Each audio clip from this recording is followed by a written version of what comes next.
the journey to Canaan, na njia ya kwenda Kanaani, and the way to Canaan ya wana wa Israeli.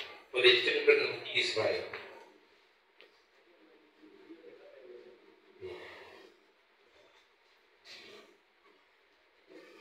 Kwa hivyo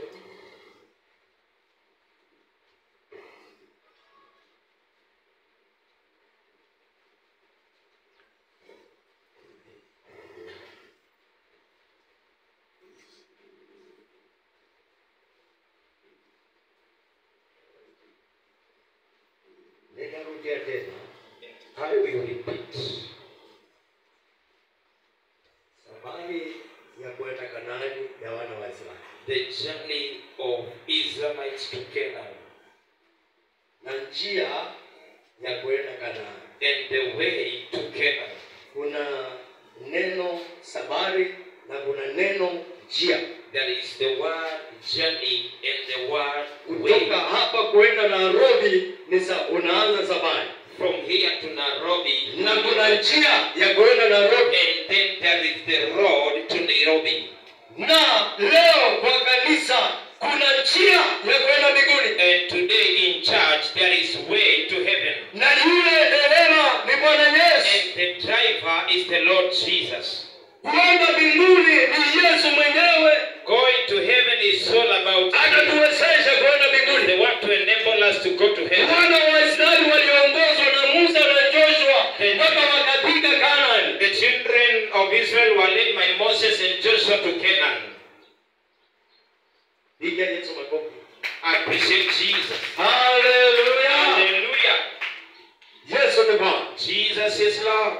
Fungua Biblia yako kitabu Open your Bible in the book of Hesabu mlango wa 21 mstari wa 4 mpaka wa 9. Numbers 21 verse 4 to 9. Soma Kiingereza kwanza. Numbers chapter 21 verse 4 to 9. The Bible says that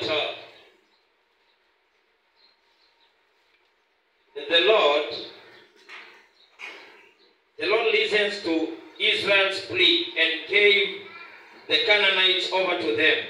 They completely destroyed them and their towns. So the place was named Hormah. They traveled from Mount Horlong along the route to the sea to go around Edom. But the people grew impatient on the way. They spoke against God and against Moses. And they said, "Why have you brought us up out of Egypt to die in the desert? There is no bread, there is no water, and we detest this miserable food." Then the Lord sent venomous snakes among them. They bit the people, and many Israelites died. The people came to Moses and said, "We sinned when we spoke against the Lord and against you. Pray that the Lord will take the snakes away from us." So Moses prayed for the people. The Lord said to Moses, "Make a snake and put it up on a pole.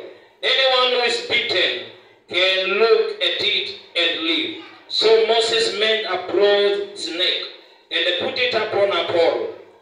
Then, when anyone was bitten by a snake and looked at the broad snake, he lived. Mungu abariki neno lake. May God bless His word. Hao ni wana wa Israeli walipika jangwani. These are the children of Israel in the Na wilderness. jangwani walikaa miaka yani 40 years ama miaka 40. In the wilderness they lived for 40 good years.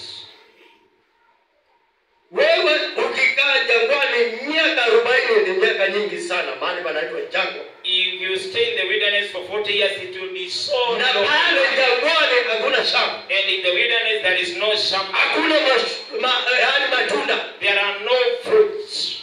Hata maji ilikuwa ni shida, hakuna maji.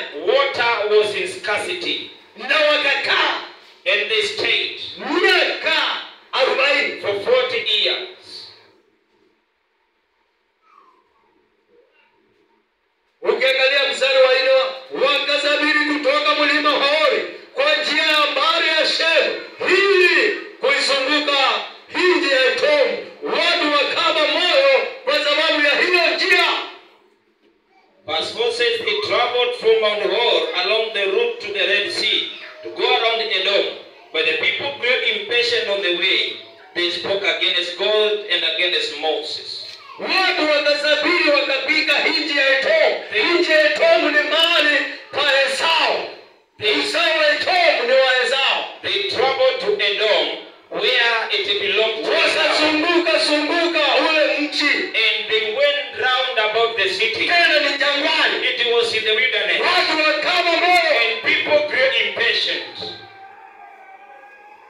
Na wakapika mahali wakamnungunikia Musa na Mungu. They came to a place and they murmured against Moses. Wakasema badali kama kaburi ya kila mmoja wetu iko Misri. They said there would have been grace for us in Egypt. Tulikuwa tunakaa karibu na nyumbu za nyama. We used to live where there was meat Na matikitiki. and even watermelon Na vitunguu za saumu. and even curly. Lakini umetuacha jangwani Musa wewe. Tumeangamia jangwani. You brought us to the wilderness and we are perishing. Wakanungulike sana. They murmured against Moses. Mungu akaleta nyoka ya moto. So God rose a fiery snake. Nyoka zikawekwa jangwani yote kila mahali. These snakes were all over in the wilderness. Mtu akipita tu anakombo. When you go about, you are bitten by a snake and then they die. Wewe unatembea mtu anaumwa. They walk around, they are Mtu bitten, anakufa. then they die. Mtu ameumwa mwingine. One is beaten, Na anakufa. the other one dies. Watu wakasemezana. All of them spoke against him. Wakaenda kwa Musa. They said, we go to Moses. Wakamwambia Musa tuombe kwa Mungu. They said, Moses, pray for us unto God. Mungu anaweza kusikia nabii akabadilisha yale, anaweza kufanya mabaya. God can hear a servant of God and then he changes his mind. Akamwambia sasa tumekukosea wewe Musa na wewe na Mungu. He said, now we have sinned against you, Moses. Tusamehe, tunaangamia. Forgive us, we are perishing. Mungu akamwita Musa. God called Moses. Mahali alikuwa anakaa ni kama hapo unaona nimetenga, alikuwa anakaa mahali kama wherever he was living was in a sanctuary, a holy place. Amezuiliwa umuone akiwa ndani. The place was fortified. You cannot see him when he is in. Akaingia pale, Mungu akanena naye. He entered that place and then God spoke to him. Akamwambia tengeneza yaani nyoka wa shaba. He told him, make a bronze snake. Yule ataangalia yule nyoka, akiangalia nyoka atapona. That whoever looks up unto the snake will be healed. Nyoka wa shaba amewekwa mahali pa juu. The bronze snake was lifted on high. Wa shaba yule atatazama nyoka wa shaba atapona. Whoever looks up unto this bronze snake, Yaani katuma if you are akitazama nyoka wa shaba when you atapona. look unto the bronze snake, you are Lakini wenye roho ngumu wanaumwa nda na wanakufa wakiwa but wameanguka. the still naked will be beaten by the snake, then they die with the Watu pain. wa roho ngumu. Those who are still naked, Lakini wale walisikiza Mungu na Musa wakiuma walipona. those who obeyed God and Moses, they never died.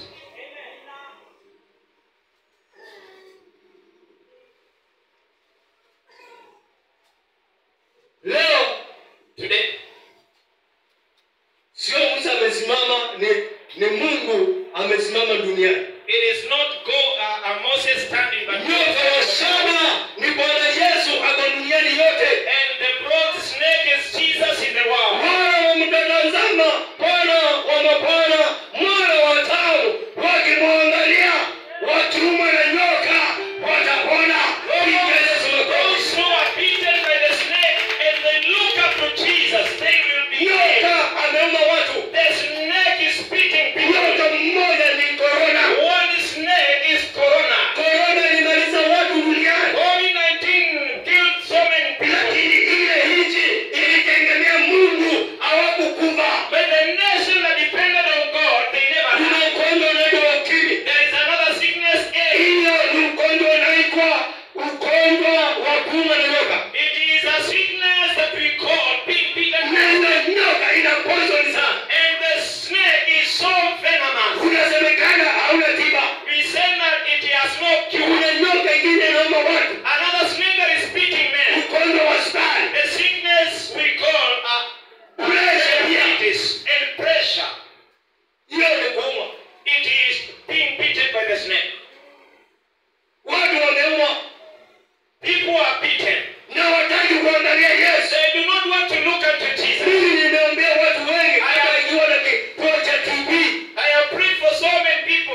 have been infected with TB pale zamani, in the days of old.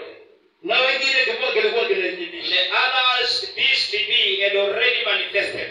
Hata nafikiria kuna watu wawili waliletwa kwangu wakaambiwa nenda kwa pasa akikuombea Mungu atavunua tujue ni kifua kikuu ama ni nini. I think 2 people were brought to me and they were told, Pastor, we pray for you, and if it is asthma or TB, we will know. Hata nimekumbuka ni waine. I remember they were 4. Na wote walikuja walipona. And all of them, they came and they were healed. Niliombea na kuenda hospitali, ile poison ikaonekana, wakakunywa dawa na wakapona. I prayed for them and when they went to the hospital, the sickness was identified and they called it. Kikuu ndio kinamaliza watu. And that TB is killing men all over the world. Pressure ndio inamaliza watu. Pressure is another sickness. Unaona mtu anaanza kudona. You see people Jasho. having a lot of sweat. Ndio kumpeleka pale nyumbani. You take them at home, Anaangalia kiti. they look at the chair. Na akiangalia kiti anategemea. When they sit on the chair, they lean. Na mtu anashika hapo ameondoka kitambo. You touch at the face and the chest, they died long time ago. Ni nyoka. It is a snake. Anauma watu. It is beating men. Ni hatari. And it is so dangerous. Kuna nyoka mwingine wa There is masikini. another snake. Anauma watu. Poverty is killing Na them. anamaliza watu. It is finishing them. Kuna nyoka anauma mtu na poison. There is another snake beating them. Nyoka wakili kunaitwa manunguniko. We call it murmuring. Na ile nyoka akikuuma kila mtu unaona ni mbaya. When this one beats you, you see that everyone is wrong. Na wengi walikufa na watu wanakufa leo. So many of them, they died and today they are dying. Kuna roho nyingine imeinuka duniani. Another spirit that has risen in the world, Ya wivu. the spirit of Ukipata na wivu ni ugonjwa. the spirit of jealousy, that one is a sickness. Madharau. The spirit of disrespect, Masengenyo. the spirit of slander. Hiyo ikipata mtu ni ugonjwa wa kummaliza. When this one catches you, it is a sickness meant to finish you. Finish you. Kukumaliza. Tena completely. Kukumaliza kabisa.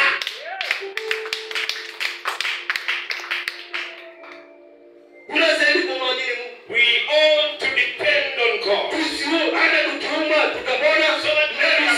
Tusiende tumungulike mpaka tumone nyoka. We won't go and mama until we Kuna are. watu wengi leo wamekufa, wengine hawana chochote, waliumwa na nyoka. So many people today have died and others they cannot afford anything because they were beaten. Wengine wamekufa kiroho. And the others they died spiritually.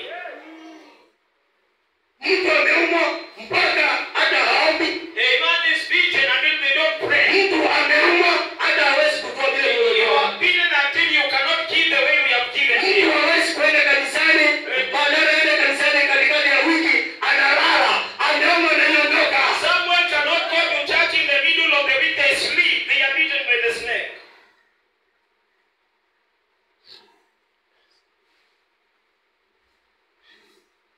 Roho ya madharau imeshika watu mateka. That spirit of disrespect, it has affected so many people. Na ukisoma kitabu kama Mithali 3:34. When you read Proverbs 3 verse 34, Ukidharau utadharauliwa. if you dishonor, you will be dishonored. Kwa hivyo ukiona wewe ni mtu wa madharau, unadharauliwa hata wewe. If you see that you are a person of disrespect, you will be Na dishonored. roho ya madharau imezaliwa na kitu kinaitwa kiburi. And the spirit of disrespect, it is brought about by Na ndio hiyo roho imepanda watu jamani. it is the spirit that affected men in the wilderness.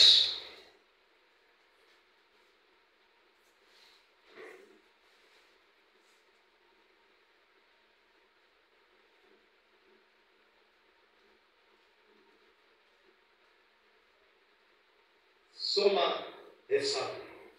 Read with me Numbers. Kile kiliingia Israeli Waisraeli wakiwa hapo jangwani? What came to Israelites in the wilderness?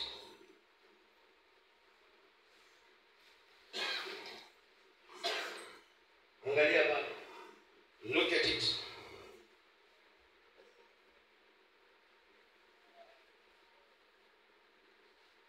Anza mstari 16 mstari wa kwanza mpaka wa 3 wa 4. Nisomee hapo, wewe una Biblia Kiswahili. Read for me. Soma. Patie From verse 1. some. Stand up and read for us.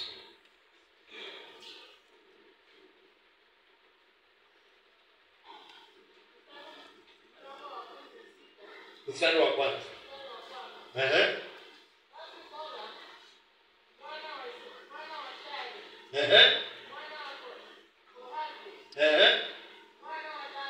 Mwana wa Lawi akatoa watu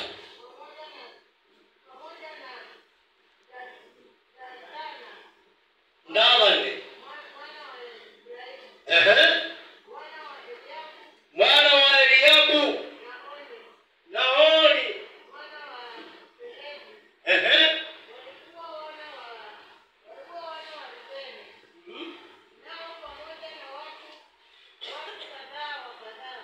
watu kadhaa wa kadhaa wa wana wa Israeli, watu 250 wakuu wa mkutano, walikuwa wateule wa mkutano, watu wenye sifa, wakainuka mbele ya Musa, wakamkusanyikia kinyume cha Musa na Haruni na kumwambia,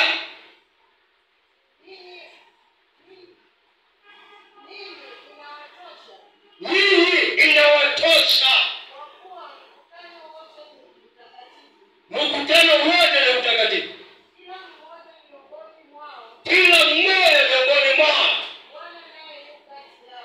mwana yu kati yao,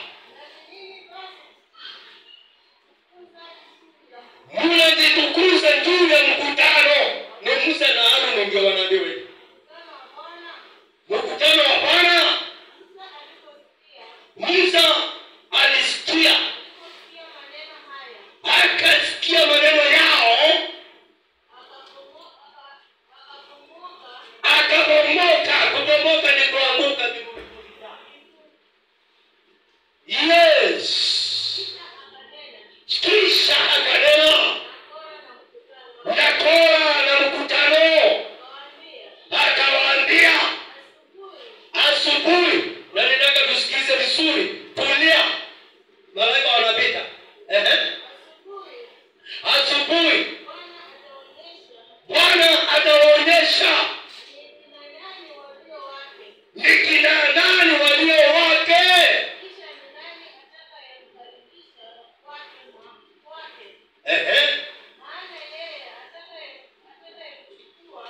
Atakayemchukua, atakayemsongesha kwa Bwana. Maneno neno hili, toeni vyateso, nyinyi Kora na mkutano wake wote. Fika hapo, wewe ndio nadhani soma. Simama hapo, soma hapa mbele. Kuanzia mstari wa 7. Utamwambia mahali umepita.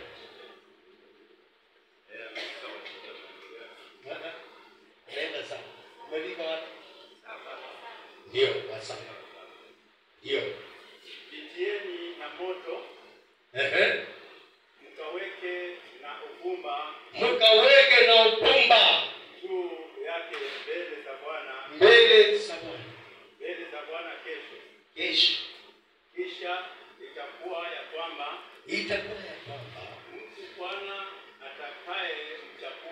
mtu Bwana atakayemchagua, yeye atakuwa mtakatifu. Inawatosha Ninyi enyi wana wa Lawi. Enyi wana wa Lawi, ni wana wa kuhani, wa nyumba ya kuhani. Musa akamwambia Kola, Musa akamwambia Kola, sikieni basi, sikieni basi enyi wana wa Lawi. wana wa Lawi. Je, mwaona kuwa ni jambo ndogo kwenu? Kuwa jambo ndogo kwenu. Kuwa Mungu wa Israeli, Mungu wa Israeli amewateka ninyi na mkutano wa Israeli, amewateka na mkutano wa Israeli ili apate kuwakaribisha karibu kwake, ili mfanye utumishi wa maskani ya Bwana na kusimama mbele ya mkutano ili watumikia sasa. Tena ya kuwa amekulete uwe karibu na ndugu zako wote wana wa Lawi pamoja nawe. Nanyi je, mwataka na ukuhani pia? mnataka ukuhani hata pia? Kwa sababu Ni Musa anauliza hivi. kwa sababu hii Kwa sababu wewe na mkutano wako wote mmekusanyike kinyume cha Bwana. Na Haruni je, yeye nani hata mkamtumikie?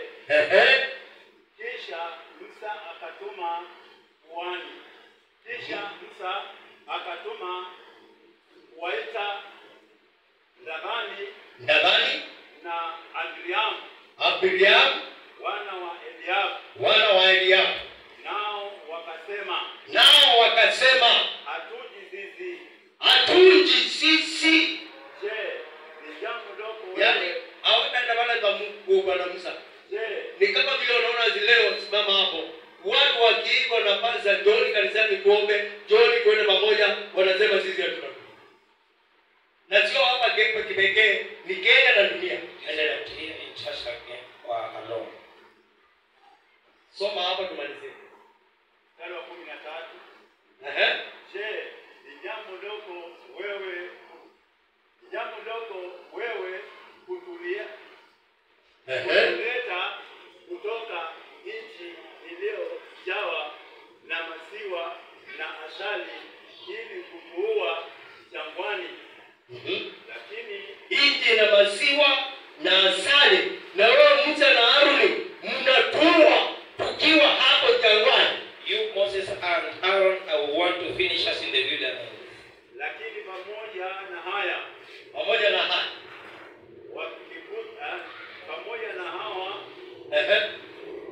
wajikuza mwenyewe, uwe mkuu juu yetu. Sasa na maneno na Musa. Kisha ukutuleta katika nchi iliyojawa na maziwa na asali. Ukutulete nje imejaa maziwa na asali na maji pia. Hakuna. Hukutupa urithi wewe Musa. Ya mashamba. Tuko jangwani. Na mashamba ya mzabibu. Kwa sababu kulikuwa na wameahidiwa. Je, unataka kuwatoboa macho? Unatoka kuwatoboa macho wewe? Watu hawa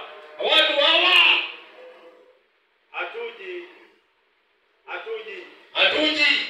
Musa akakasirika sana. Akawaambia wale watu, Bwana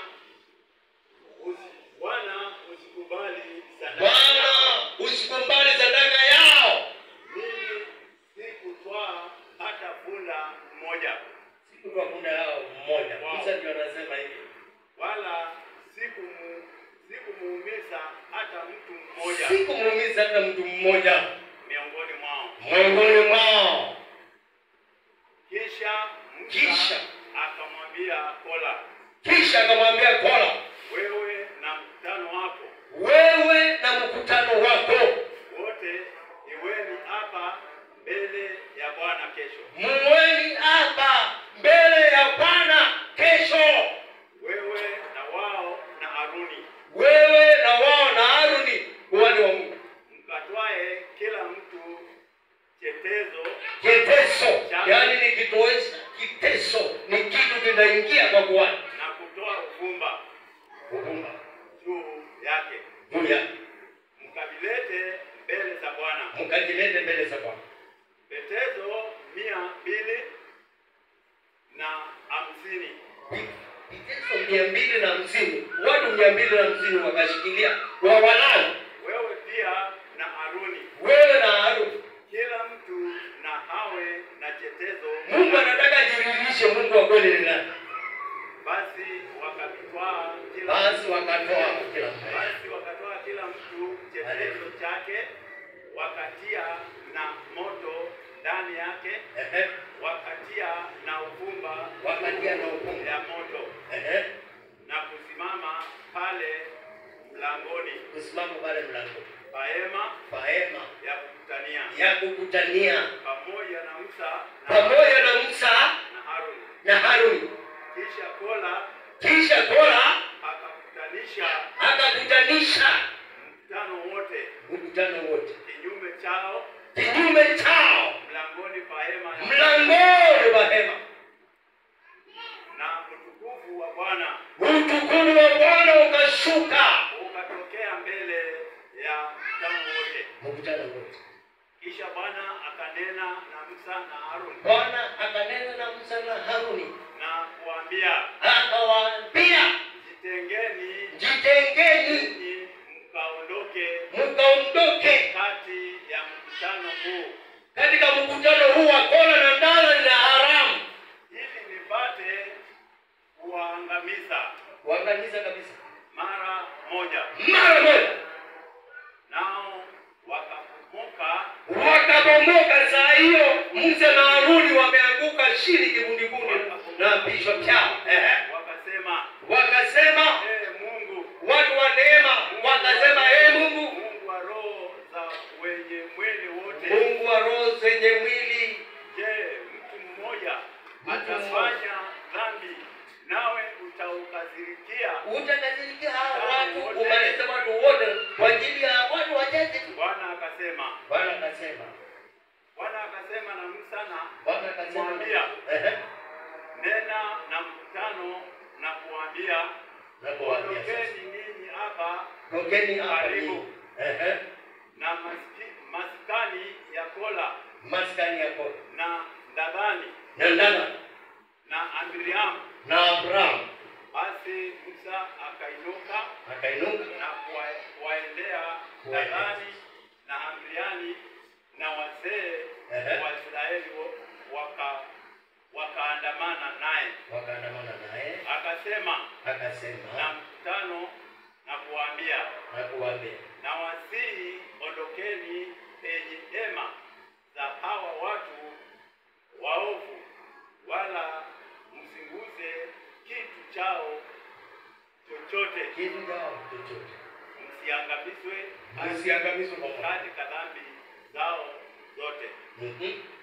Basi wakaondoka hapo karibu kabisa na maskani ya Kola na Dadani na Abrahamu pande zote, nao kina Dadani na Abrahamu wakasimama mlangoni mwa hema pamoja na wake zao na wana wao na watoto wao wadogo.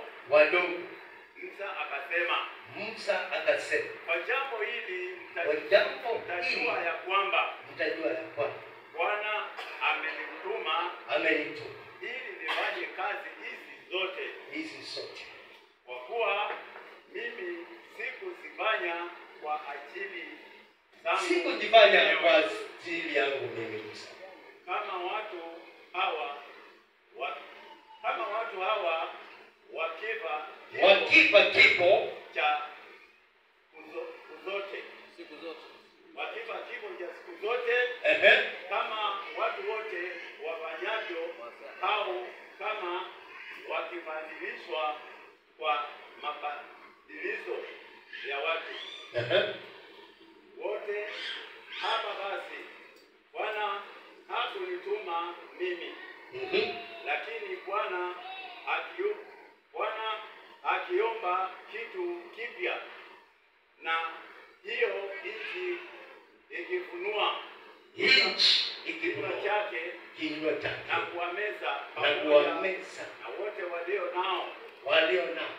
nao washukia nao wakashukia Simoni walio hai. Hivyo utatambua ya kwamba watu hawa wamemdharau Bwana. Basi ilikuwa hapo alipokwisha kusema maneno haya. Njooni yote mbele sasa. Njooni mbele huko. Tumuombe tuende nyumbani. Endelea tumalizie. Njooni nyote huko mbele tumalizie. Just come with us so that we can finish. Iliyokuwa chini yao ikapasuka. Nchi ilikuwa chini yao. Nchi ikafunua kinywa chao. Ameja. Na kuwameza wakiwa. Na watu wa nyumba zao na wote walioashikamana na kola na vyombo vyao vyote. Watoto wao chote wakawekwa kando ya wana wa Israeli. Basi na wote waliokuwa nao wakasikia Simoni hai nayo nchi. Hata wale mtokule nje si mtoni. Hakuna mtu ukikaa nje wewe uko kwa kola. Unajiondoa kwa kola. Separate ourselves from Korah. Kola asipone. God see us. Ikawaangamiza ikawaangamiza wote pika. Toka mle mkutanoni. Hiyo ndio ilifanyika kwa wana wa Israeli. Wakiwa jangwani miaka 40 for 40 good years. Lakini wakafika mahali But they came to a point. Wakaambiwa jitengee na Kora na Ndana na Aramu. Separate yourselves from Korah, Dadan, na nyinyi wale mko kule mko mbali njooni hapa. Just come hither, take your place. Hatutaki watu kule wale akina ndio wako wale wengine huko. The rest of us, let's take. Na hakuna mtu anashika chombo hata wacheni chombo mwinje huko mbele. The instrumentalists leave instruments and come hither. Ukiwa nasikiza Musa, saa hii mimi ni Musa. Now I am Moses. Na ninakutenga na Kora na Ndana na Aramu. I want to set you apart from. Ndio nimekuita karibu na mimi, wewe uko karibu na watu wa aina hiyo. Unawajua watu makaidi, Kora na Ndana na Aramu. Unawajua. You know the rebels, Korah, Dadan and Abiram. Hata ikiwa wako Kambani, wako Kisumu, wako mahali popote unawajua. Wherever they are, you know them. Na wewe usikue karibu na wao. Watu wenda hiyo. You should not be near such people. Nimekutenga kama nabii na watu wenda hiyo. I have set you apart as a servant of God. Usifanye mkutano na wao. Do not gather with them. Kwa sababu ni kizazi kikaidi. Because it is a rebellious generation. Kizazi cha madharau. And a generation of dishonor. Ukisoma hapo palikuwa watu wakiendelea mazao maisha.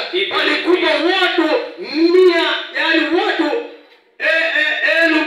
10,700. If you read this, people died 14,750. Na wale walikuwa wakati walikuwa chukua sadaka ni watu 250. Those who died offering the incense were tunaona ukaidi na kukosa kutii kunaleta hasara. You see what disobedience and rebellion can bring about. Na mimi ni mtu wa rehema kama hao. Ninaanguka kigundi kama wao. I am a man of mercy. I fall down my forehead. Mimi sio Haruni, mimi ni Musa. Right now I am not Aaron, I am Moses.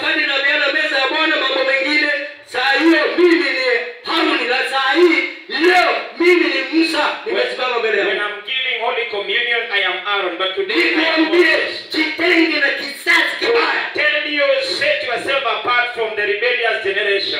Wewe ni mtu mwenye kusikia. You are an obedient person. Na umesimama. Then you stand. Unaonekana umetii. You can be seen Na umekuja kanisani umetii. You came to church because you ukaja ukinyesha na ukatii. You came when it was raining. You obeyed. Wewe sio mtu wa kawaida. So you are not an ordinary person. And so you start to repent.